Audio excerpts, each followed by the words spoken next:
কিছুক্ষণ পর ও মুখ তুলল। কান্নায় চোখজোড়া সিঁদুরের মতো লাল হয়ে গেছে। সত্য বলবে বলে হয়তো চোখে চোখ রাখে শ্রাবণী। তারপর নাক টেনে শক্ত গলায় বলল, আমি শ্রাবণী নই, ওর যমজ বোন। আমার নাম লাবণী।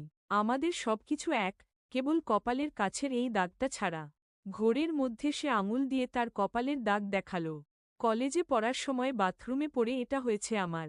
তাহলে শ্রাবণী কোথায়? শ্রাবণী মারা গেছে বলেই সে উঠে দাঁড়াল। মানে কি? আমিও উঠলাম। কথাটা শুনে মনে হল নিঃসঙ্গ কোনো বেনামি গ্রহের আকাশ ফুঁড়ে ধপ করে মাটিতে আছড়ে পড়লাম। হাড়গোড় সব চূর্ণ বিচূর্ণ হয়ে দলা পাকিয়ে গেছে। এটা কি শুনছি আমি?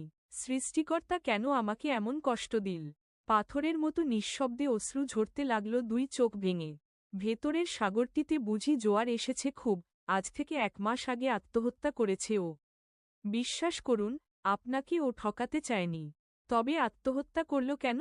বাচ্চাদের মতো শব্দ করে ফুঁপিয়ে উঠলাম। বুকটা ফেটে চৌচির হয়ে গেছে আমার। চন্দ্রাহতের মতো একের পর এক চাপড় মারছি বুকে। লাবণী বলল, বেশ কয়েকদিন ধরেই ওর বিয়ের কথা চলছিল। হঠাৎ এক পাত্রপক্ষ এসে পছন্দ করে সেই রাতেই বিয়ে করে নিয়ে গেল ওকে। তার পরের দিন বিকেলে তার লাশ পাওয়া যায় ঘরের তীরের সঙ্গে লটকানো অবস্থায়। এই কয়েকদিন ওর হয়ে আমি